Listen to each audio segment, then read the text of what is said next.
10h12. Um estudo da Universidade Estadual de Campinas revelou que a água da chuva em pelo menos 3 regiões do estado de São Paulo está contaminada por venenos agrícolas, incluindo substâncias proibidas no Brasil. Foram encontradas 14 moléculas de agrotóxicos em amostras coletadas aqui em Campinas, também em Brotas e na capital paulista. Entre elas está a atrazina, usada em larga escala pelo setor agrícola no país e foi identificada em 100% dessas coletas. Esses agrotóxicos aplicados na lavoura que dissipam então na atmosfera e pode se condensar em gotas de chuva. Esse estudo então traz um alerta e é sobre isso que a gente vai conversar com a Cassiana Montanher, que é a pesquisadora do Instituto de Química da Unicamp responsável pelo estudo. Obrigada por nos atender, Cassiana. Um bom dia para você. Bom dia, é um prazer estar aqui com você, Sandra, obrigada. Cassiana, entendendo primeiro, qual foi a intenção, na verdade, da análise desse estudo? Essa é parte de um estudo que a gente tem feito no laboratório já há cerca de 10 anos, onde a gente busca entender quais são os impactos e os destinos dos agrotóxicos após a aplicação, ou seja, no ambiente. E esse é o primeiro estudo no Brasil em que a gente determinou os agrotóxicos agora também na água de chuva. Então, a gente tem outros estudos prévios, que costuma determiná-los no solo, nas águas superficiais, nas águas subterrâneas, e esse vem para complementar esse conjunto de dados, agora mostrando que a presença deles também pode ser encontrada nas águas de chuva, por conta da contaminação atmosférica. E como que foi essa amostragem para conseguir esses dados? Bom, a ideia foi buscar 3 regiões com intensidades de manejo, de cultura, de atividades agrícolas diferentes. Então, por isso nós escolhemos São Paulo, capital, Campinas e Brotas, justamente para ver se haveria variações nas concentrações entre as diferentes regiões. O estudo trabalhou com 2 anos de coleta constante, então todas as amostras, todas as chuvas foram coletadas até certo ponto, com as limitações, e o que o trabalho mostrou foi um compilado desses resultados de 2 anos de estudo nessas 3 regiões. E aí, pensando, nos detalhes mesmo, porque houve, digamos, uma quantidade maior nas áreas que são mais agrícolas, ou elas estão bem distribuídas, independente aí da região ter ou não lavouras? Elas estão distribuídas entre moderada e mais intensivo, como comparando Campinas e Brotas, por exemplo. Os níveis de variação, eles acabam estando na mesma ordem de grandeza. Mas quando comparado com São Paulo apresentou cerca de 3 vezes menos agrotóxicos, as concentrações estavam 3 vezes menores do que a média encontrada nas outras 2 cidades, onde a gente tem um cultivo maior agrícola, uma atividade agrícola maior. E entre os compostos, algo que surpreende também, pensando nas regras de utilização de agrotóxicos também no país? Bom, pensando em concentração, não dá para falar muito, que as concentrações encontradas na água de chuva foram bem menores do que aquelas que para os agrotóxicos legislados no Brasil, mesmo considerando a potabilidade, essas concentrações estavam bem abaixo dos valores máximos permitidos para água potável no Brasil, por exemplo, mas chama atenção pela frequência de detecção de alguns compostos, como a atrazina, fipronil, por exemplo, o tebuconazol, mas para um específico, na verdade, que já está proibido no Brasil e que a gente ainda encontra. Então, ou porque o uso ainda continua, o que é uma hipótese um pouco mais embasada, porque a persistência dele no ambiente atmosférico não é daquelas tão grandes que justificaria o caso dele ter sido usado alguns anos atrás e a gente ainda está determinando. Então, é um alerta, na verdade, desses resultados para a gente poder continuar entendendo ou estudando o destino deles de forma um pouco mais completa, não considerando um único compartimento ambiental, que a gente chama, né, como um solo ou só na água. Mas dando a entender que o modelo, por exemplo, de pulverização aérea é algo que pode impactar.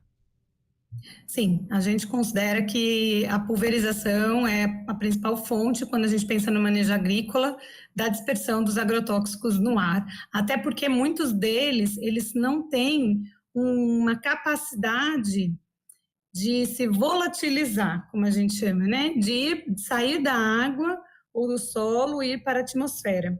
Então, se a presença deles está no ambiente atmosférico, boa parte pode ser por conta da pulverização. E a atmosfera é um compartimento que transporta os contaminantes para longas distâncias.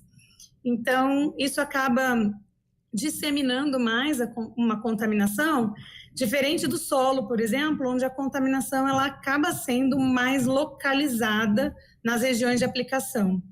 Então, por isso é um compartimento importante de ser estudado na esfera do todo, né? Quando a gente está olhando quais são os impactos da presença deles no ambiente. Aí pensando desse deslocamento aéreo, mas também quando a chuva cai com esses compostos e vão, por exemplo, para os rios, né, Cassiana? Isso, exatamente. Então, uma vez a atmosfera contaminada, as chuvas têm essa função de lavar a atmosfera e quando fazem, carregam esses contaminantes para diferentes regiões e daí incluindo o ambiente aquático, né? Os rios, por exemplo, lagos, às vezes até em regiões fora das regiões de cultivo, né? Por conta desse transporte aéreo que acaba acontecendo. E um desejo talvez da pesquisa até tentar ampliar um pouco mais essa pesquisa em outras regiões, até para entender exatamente essa dinâmica? Sim, esse foi um primeiro resultado e ele nos mostrou que é importante, é um compartimento importante para continuar estudando e a ideia é ampliar o estudo agora para outras regiões, para entender até um pouco de como essa dinâmica acontece em situações de regime de chuvas diferentes, de manejos diferentes, porque aqui a gente acabou ficando focado muito no estado de São Paulo, né? Onde o predominante é a cana-de-açúcar, mas a gente sabe que outros manejos podem ser estudados para compor melhor esses resultados, refinar, né, melhor esses resultados. Agora, diante do que vocês já têm, né, e pensando numa exposição mais contínua também em relação a esses compostos, né, até mesmo na questão dos rios, né, qual que é o impacto que isso pode trazer? Porque você falou que tem um percentual pequeno, mas identificado, né, desses agrotóxicos, digamos assim. Mas o que efeito tem isso para as espécies, né, aquáticas, por exemplo? Isso é importante. O que chamou a atenção é que as concentrações, elas estão nos mesmos níveis de concentrações que a gente costuma encontrar nos rios, nos corpos d'água que a gente costuma estudar, e isso em várias regiões do Brasil. Nessas concentrações, alguns dos agrotóxicos, principalmente os inseticidas, eles já são concentrações que ainda muito pequenas e que para nós seres humanos talvez não haveria um efeito imediato, mas eles já são capazes de afetar os organismos aquáticos, então peixes, crustáceos, às vezes a produção de algas, e isso acaba comprometendo a cadeia, né, alimentar desde a sua base, por conta dessa exposição, que nesses ambientes ela acaba sendo contínua para esses organismos. São diferentes da gente que eventualmente estaria exposto porque bebeu um pouquinho de água de chuva, né?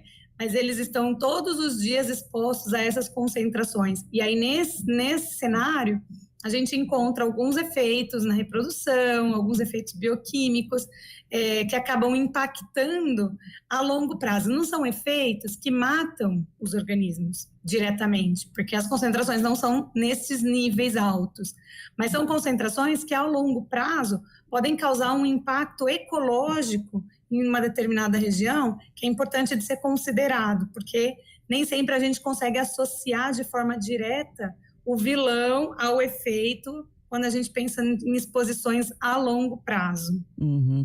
E aí você fala, né, para as pessoas, por exemplo, o risco talvez fosse bem menor, porque é isso, né? As pessoas nem sempre estão ali consumindo a água direta da chuva, embora exista também a situação da captação de água também desses rios, né? Se não tiver, por exemplo, algum tipo de tratamento. Esse é um ponto. Outro ponto, né, da pesquisa do nosso grupo, que mostra que nessas concentrações, ainda que menores, que pequenas, as estações de tratamento de água convencionais, elas não estão preparadas para remover esses compostos. Então, se esses rios que estão com esses níveis de concentração apresentam agrotóxicos no seu curso, onde são captados, dificilmente eles vão ser removidos pelas ETAs, pelas estações de tratamento de água, e a gente vai acabar encontrando essas concentrações na água tratada que chega na torneira das nossas casas. Não é para alarmar em termos de saúde humana, considerando os padrões brasileiros, mas a gente costuma levantar sempre um alerta, porque quando a gente considera os padrões de qualidade de outros países, como os Estados Unidos, a própria Europa, Canadá, eles apresentam padrões mais restritivos, e nesses casos a gente pode acender um sinal amarelo ali de que a gente precisa se atentar também para essa exposição, porque aí sim, considerando a exposição à saúde humana, nós estamos falando de uma exposição crônica, de forma não intencional, e que toda a população acaba sendo exposta via água tratada, água de torneira, né? Uhum. Eu até costumo falar muito isso para os meus alunos. Vocês sabem de onde vem a água que chega na torneira? Porque se vem de um manancial já impactado, a capacidade de remoção das estações convencionais, mesmo as melhores que a gente tem, né, por configuração mesmo, elas não foram preparadas ainda para esse tipo de remoção. Então a gente acaba encontrando isso nas nossas, esse reflexo da qualidade do rio nas águas que chegam na nossa casa. Se o que chega em casa vem de um aquífero ou de um aquífero profundo, a gente está menos expostos a esses contaminantes que a gente está comentando aqui, por exemplo, porque a gente tem uma água de melhor qualidade já vinda da fonte. Então é importante a gente conhecer de onde é que vem a água que chega na nossa torneira, né? Assim, parece que tem aquela maquininha mágica que limpa tudo, e nem sempre isso funciona na vida real, né? Assim, para o nosso cenário brasileiro, considerando o saneamento que a gente tem hoje no país. Com certeza, e esse alerta para as autoridades também, nesse controle, né, do uso desses produtos, né, que já existem algumas limitações, mas que não é só ali para o campo, né, que vai realmente atingir um ecossistema como um todo. Sim, sim. A ideia dos estudos, né, a proposta maior de toda a temática envolvendo a questão dos agrotóxicos e outros contaminantes que a gente costuma avaliar, como os microplásticos, PFAS, fármacos, hormônios, está todo dentro desse mesmo escopo que precisa realmente ser estudado na sua grandeza, ou seja, considerando todos os compartimentos ambientais, o solo, a água, a atmosfera, a nossa água tratada, porque de alguma forma, se a gente quer avaliar os impactos, isso tudo precisa ser contemplado, porque em geral uma coisa afeta a outra e a cadeia ela é bem mais complexa do que uma contaminação pontual, por exemplo, né? Sim. Cassiana, esse estudo você falou de 10 anos, né? E vocês perceberam ao longo do estudo também a questão da mudança, até das questões climáticas também interferindo aí no processo, né? E nessa análise? Esse é um ponto que a gente está buscando levantar a partir de agora, onde veio, né? Está mais eminente, essa é uma dúvida mais eminente. O que a gente buscou nesses 10 anos foi diversificar ao máximo os pontos amostrados, os pontos estudados, considerando o Brasil. Então, ampliar os estudos não só para o estado de São Paulo, nós estamos aqui na Unicamp e, obviamente, que a nossa região aqui, ela é mais intensamente estudada por conta de logística, mas hoje a gente tem estudos na região do Pantanal, no sul do Brasil, nós temos estudos na região amazônica, no Nordeste, porque eu acho que nós vivemos um país continental, com realidades socioambientais completamente distintas, e a gente precisa entender essas particularidades, a hora de mostrar um estudo falando como são esses impactos a nível de Brasil. Então, buscar em uma região específica, de certa forma, a gente já sabe que não vai representar nunca a dimensão que a gente tem a nível de país mesmo, né, um país continental. A gente tem todos os problemas dele divididos em várias regiões, e isso tudo precisa ser contemplado para a gente poder ter uma perspectiva de fomentar políticas públicas a nível nacional. A gente sabe que as nossas legislações são nacionais, alguns estados têm as suas um pouco mais restritivas, como inclusive o estado de São Paulo, mas a gente precisa fomentar dados que embasem boas decisões na questão de saúde humana e ambiental para o Brasil. Então, um pouco do nosso trabalho vem focado nessa questão também. E que já tem um reconhecimento, né, diante até da publicação, né, científica mesmo, né, de reconhecimento internacional. E parabéns pelo estudo, Cassiana, para você, para toda a equipe, e espero ter, né, esse processo, né, e as novas descobertas sejam também divulgadas e o espaço aberto aqui para vocês. Muito obrigada, Sandra. Vai ser um prazer voltar com soluções também e propostas para a gente, acho que como cidadãos, saber que temos um papel também importante para políticas públicas e para proteger o ambiente de forma geral, né? Então, muito obrigada pelo espaço, muito obrigada pelo convite, foi um prazer estar aqui com você. Cassiana Montanher, que é pesquisadora do Instituto de Química da Unicamp. 10h29. CBN Campinas.